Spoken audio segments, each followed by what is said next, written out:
नमस्कार। अगर केंद्रीय विद्यालय यानी कि केवीएस में बच्चे के एडमिशन की प्लानिंग चल रही है तो ये जानकारी बहुत काम की होने वाली है। आज हम 2026-27 के एडमिशन प्रोसेस को ना एकदम आसान भाषा में समझेंगे। ये सवाल सच कहूं तो इस वक्त लाखों पेरेंट्स के दिमाग में होगा। केवीएस देश के सबसे अच्छे स्कूलों में से है, इसमें कोई शक नहीं। लेकिन इसका एडमिशन प्रोसेस थोड़ा सा कंफ्यूजिंग हो सकता है।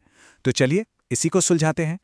केवीएस का जो ऑफिशियल सर्कुलर आया है, हमने उसे अच्छे से पढ़कर उसके जो सबसे ज़रूरी पॉइंट्स हैं वो निकाल लिए हैं।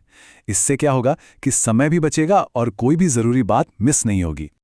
और हाँ, एक बात साफ कर दें, हमारी सारी जानकारी सीधे इसी ऑफिशियल डॉक्यूमेंट पर बेस्ड है।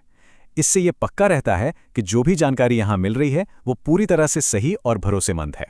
तो चलिए सबसे पहले बात करते हैं सबसे ज़रूरी चीज़ की, तारीखें। इन्हें कहीं पर नोट कर लेना बहुत ज़रूरी है, क्योंकि एक भी डेट मिस हो गई तो बड़ी मुश्किल हो सकती है। यहाँ ध्यान देना है कि ऑनलाइन रजिस्ट्रेशन 20 मार्च को सुबह 10 बजे शुरू हो जाएगा और ये चलेगा सिर्फ 2 अप्रैल तक। मतलब विंडो बहुत बड़ी नहीं है, इसलिए तैयारी पहले से ही करके रखनी होगी। और बच्चों की जो नई क्लास है वो 20 अप्रैल से शुरू हो जाएगी। अच्छा, अब समझते हैं कि अप्लाई करने के 2 अलग-अलग तरीके कौन से हैं, क्योंकि ये इस बात पर डिपेंड करता है कि बच्चे का एडमिशन आखिर किस क्लास में कराना है।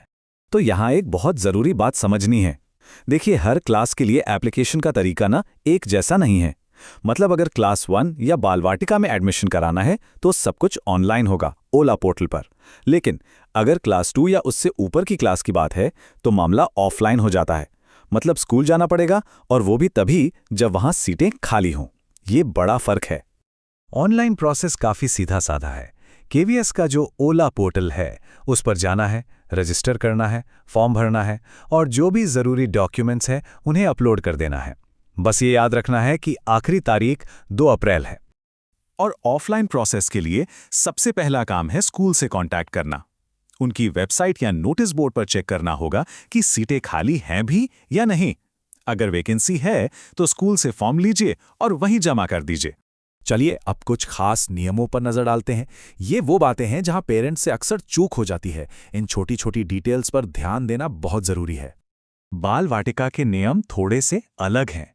अगर बच्चा बाल वाटिका 3 में है तो वो ऑटोमेटिकली क्लास 1 में प्रमोट हो जाएगा। नए एडमिशन्स जो होते हैं वो मेनली बाल वाटिका 1 के लिए होते हैं। बाल वाटिका 2 और 3 में एडमिशन तभी होगा जब क्लास में 40 से कम बच्चे हों, यानी सीटें खाली हों। ये एक बहुत ही इंपॉर्टेंट एक्सेप्शन है, इसे ध्यान से समझिए। अगर किसी केंद्रीय विद्यालय में क्लास 1 का सिर्फ एक ही सेक्शन है तो वहां के लिए ऑनलाइन एप्लीकेशन नहीं होगी। वहां ऑफलाइन ही अप्लाई करना होगा, और वो भी सिर्फ तभी जब कोई सीट खाली हो। कभी सोचा है कि केवीएस खाली सीटों का हिसाब कैसे लगाता है? वे क्या करते हैं कि 2 सेक्शन की जो मैक्सिमम स्ट्रेंथ होती है, मतलब 80, उसमें से पहले से पढ़ रहे बच्चों की संख्या को घटा देते हैं। जैसे इस एग्जाम्पल में 28 नई सीटें निकली। सिंपल है। ये एक खास जानकारी है ईडब्ल्यूएस कैटेगरी के तहत अप्लाई करने वालों के लिए। अगर किसी स्टेट में बीपीएल कार्ड नहीं बनता है तो वहां पर जो पीले, हरे या गुलाबी रंग के राशन कार्ड होते हैं ना, उन्हें भी वैलिड प्रूफ माना जाएगा। तो अब आते हैं सबसे आखिरी और शायद सबसे जरूरी पड़ाव पर, डॉक्यूमेंट्स। यहां पर की गई एक छोटी सी गलती भी पूरी मेहनत पर पानी फेर सकती है। एडमिशन के टाइम पर इन बेसिक डॉक्यूमेंट्स को बिल्कुल तैयार रखना होगा। बर्थ सर्टिफिकेट, एड्रेस प्रूफ, और अगर किसी स्पेशल कैटेगरी में आते हैं तो सर्विस सर्टिफिकेट या कास्ट सर्टिफिकेट। बेहतर है कि इनकी एक चेकलिस्ट बना ली जाए। ये जो लाइन है ना, ये सीधी सीधी सर्कुलर से उठाई गई है और इसे हल्के में बिल्कुल नहीं लेना है। केवीएस डॉक्यूमेंट्स के मामले में 0 टॉलरेंस रखता है, बहुत सख्त है। मतलब कोई भी नकली या गलत डॉक्यूमेंट दिया तो एडमिशन तो जाएगा ही, साथ में कोई एक्शन भी हो सकता है।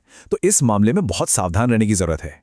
तो ठीक है, अब जब पूरा प्रोसेस समझ में आ गया है तो फटाफट से इसे एक सिंपल सी चेकलिस्ट में समेट लेते हैं ताकि आगे कोई भी कंफ्यूजन ना रहे। तो निचोड़ ये है, अगर क्लास 1 या बाल वाटिका के लिए अप्लाई करना है तो 20 मार्च से ओएलए पोर्टल पर ऑनलाइन रजिस्टर करना है। और अगर क्लास 2 या उससे ऊपर के लिए सोच रहे हैं तो पहला काम है स्कूल की वेबसाइट पर जाकर वैकेंसी चेक करना, बस। उम्मीद है कि केवीएस एडमिशन को लेकर अब सारी बातें एकदम साफ हो गई होंगी। याद रखिए, सही जानकारी और समय पर की गई तैयारी यही सफलता की कुंजी है। बच्चे के बेहतर भविष्य के लिए बहुत बहुत शुभकामनाएं।